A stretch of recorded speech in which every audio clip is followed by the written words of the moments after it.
Watch and burn. Hey everyone, so tonight I want to discuss The Humans.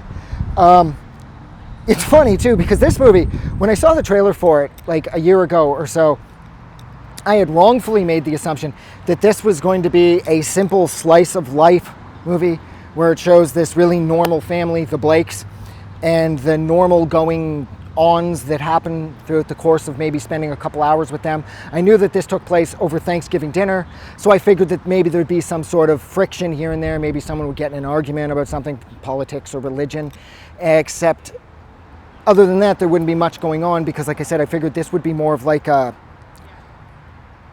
just sort of like tossing the microscope on a regular American family. And whereas in a lot of ways, in most ways, actually in all ways, that is 100% accurate. This movie is it's very normal. They get together at the one daughter's apartment in Lower Manhattan. The place is big. It has 2 floors. It's a duplex and a really weird winding staircase, except you do feel very cramped in. There's some excellent cinematography. This movie has shot so incredibly well, and I absolutely love the opening credits. The way that the buildings are built so closely together, it actually sort of reminds me somewhat of The Night House and how the creature thing would cause the furniture to sort of move and shift to create like a silhouette. You get kind of the same vibe here, but it's more from an architectural standpoint. The buildings aren't making any human shapes, but that is what I thought of. And so there is that sense of claustrophobia here, despite the size of the daughter's apartment. And there's a number of things going on. Amy Schumer's character, she has to have a surgery, I believe, something to do with her colon, something's gone wrong. And of course they're in the States, so that's going to be incredibly expensive. And she has just broken up with her girlfriend. They've been together forever. And so she's heartbroken as well. And she has to go for surgery, and it sounds at least semi-serious. She absolutely needs the surgery. And it sounds like their parents have done fairly well for themselves. If I'm not mistaken, the father, Eric, he was a janitor at a private school. I think that was his occupation. And it sounded like it afforded him quite the lifestyle because they had like a decent sized cottage or like a house in the country. I can't remember which it was. And it's revealed that they had to sell that place in order to continue to pay for care for his mother, who I believe is in the late stages of Alzheimer's, and she's not all that ambulatory, so she does need round-the-clock care because she's here for Thanksgiving as well.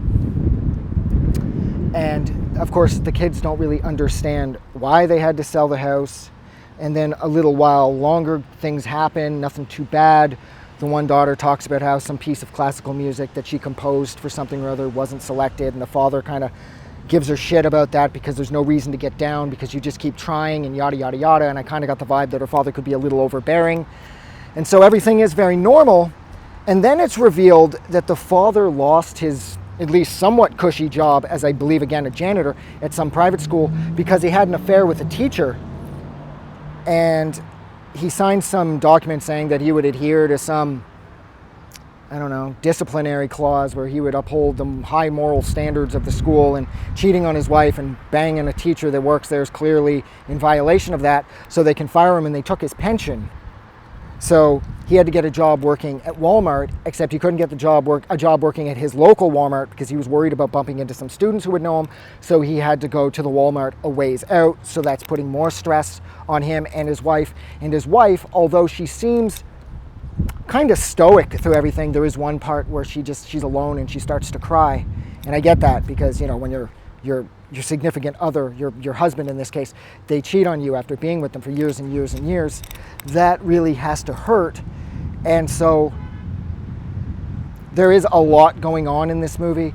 Everything is very normal, but everything's very heartbreaking, and there's a sense of isolation. It's like they're the only family in the world because that is the only people that you see. You get the impression that this building is absolutely massive. It's not in the worst shape. It's just a typical looking, halfway decent building in downtown New York. Little graffiti here and there, but nothing major. The building seems safe, but you do sort of get that John Carpenter, The Thing, Prince of Darkness, isolation vibe going here, like they are the only people on Earth. And right at the end, when everyone's getting ready to leave and the daughter's going to drive them to the train station to get to their hotel, the power goes out. And for quick second, well, it's a little longer than a second, this movie sort of turns somewhat horror-ish.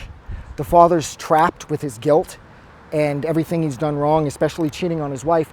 And so he starts to pray, and you get the sense that the darkness has come for him because of what he's done. And it's cool the way the movie ends. The closing shot of the film is he's on the bottom floor in the complete darkness, and his daughter's on the top floor, and she opens that door out to the hallway, and that's the only bit of light that you see is him and her him downstairs and her upstairs in the doorway. And she says, "Dad, we're ready. You know, we got to get going. You're going to miss the train." And he's like trying to clean himself up and stop crying and everything. He's like, "I'm coming, I'm coming, I'm coming." And I thought there was a lot of shots in this movie that I absolutely loved, but I think that was my absolute favorite, was how this movie ended with such a strong cinematic statement. And then it ends with Knee Play 5 from Philip Glass's Einstein on the Beach. Even though it is a modern version of Knee Play 5 from Einstein on the Beach, and I have the original release. That was the one I grew up with from way back when. It was released back in the early 80s by CBS Masterworks. And that's the version that I know and love. And that's the voice that I know and love when he's talking about the two lovers sitting on the park bench. So, whereas I loved how they used Philip Glass for the closing credits track, I wish they had stuck to the original track from Einstein on the Beach. But I guess it doesn't really matter. This movie was amazing. It's kind of sad. It's a little heavy. If you have any family problems that run along the lines of anything that was going on in this movie, you might want to avoid this one. But other than that, this was a completely worthwhile watch. So I think I'll leave it there. So thank you so much for hanging out with me for almost 7 minutes while I discussed The Humans. If you liked this review or discussion or whatever this was, don't forget to do something nice for somebody. I'm going to go. Have a good night. I just wanted to say thank you for making it through the entire video. I really appreciate it. And I'm going to remind everyone one more time, even though I've probably already done this in the video that you just watched, to please click the like button as well as the subscribe button, because it helps this channel grow. And thank you for hitting like and subscribe, and we will see you guys really soon.